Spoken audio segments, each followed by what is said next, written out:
Hello les amis, je vous retrouve pour une nouvelle vidéo sur le football français et la Coupe de France et je vais vous présenter le match Bourg-Péronas contre Saint-Étienne. C'est un match qui a lieu ce samedi 18 novembre 2023 à 13h45 pour le 7e tour de la Coupe de France.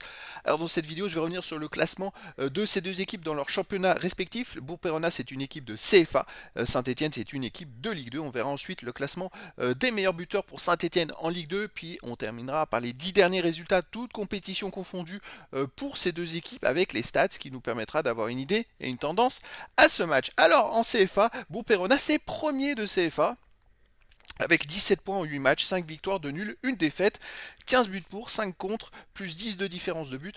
Bourg-Péronas, c'est pas une surprise, c'est souvent une équipe qui va très loin en Coupe de France, qui est amenée à faire des résultats, donc qui a l'habitude.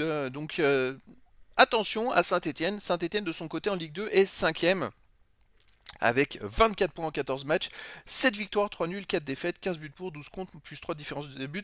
Saint-Etienne avait raté son début de saison, faisait ensuite une remontée exceptionnelle, et puis le dernier match un peu bulle bouillon à Auxerre. On va le voir plus loin dans les résultats. Au niveau des buteurs, alors on n'a pas de buteur pour Péronas, pour Bourg-Péronas, mais pour Saint-Etienne, on a le deuxième meilleur marqueur de Ligue 2 qui est Sissoko avec 8 buts, Cafaro 2 buts et des joueurs à 1 but. Et pour les 10 derniers résultats, toutes compétitions confondues. Alors pour Péronas, c'est 5 victoires, 3 nuls, 2 défaites, 20 buts pour, 11 contre, plus 9 des différences de buts. Chez eux, ils restent sur une victoire contre Haguenau 3-0, une victoire contre Bobigny 1-0, une victoire contre Créteil 3-1, on remonte un nul contre Furiani 1 partout. Et c'est vrai qu'il y a un nul contre Nancy, 3 buts partout, parce que Bourg-Péronas était en national l'année passée et est descendu de national. C'est vrai qu'ils sont descendus. Donc après c'est un peu logique, ils ont peut-être un niveau supérieur aux équipes de CFA et donc ils vont pouvoir jouer pour remonter en national. Ça c'est quand même à souligner. Saint-Étienne de son côté sur les 10 derniers matchs, 6 victoires, 2 nuls, 2 défaites, 11 buts pour, 7 contre, plus 4 de différence de but, mais surtout Saint-Étienne reste sur 2 défaites de suite. Alors ils avaient très mal commencé le début de championnat, puis ils étaient super bien remontés, ils étaient remontés à la deuxième place, puis là ils viennent de perdre deux fois. Une fois chez eux contre le Paris FC et puis surtout la grosse défaite à Auxerre 5 buts à 2, alors qu'avant Saint-Étienne avait pris un but en 7 ou 8 matchs, enfin c'est un truc de fou.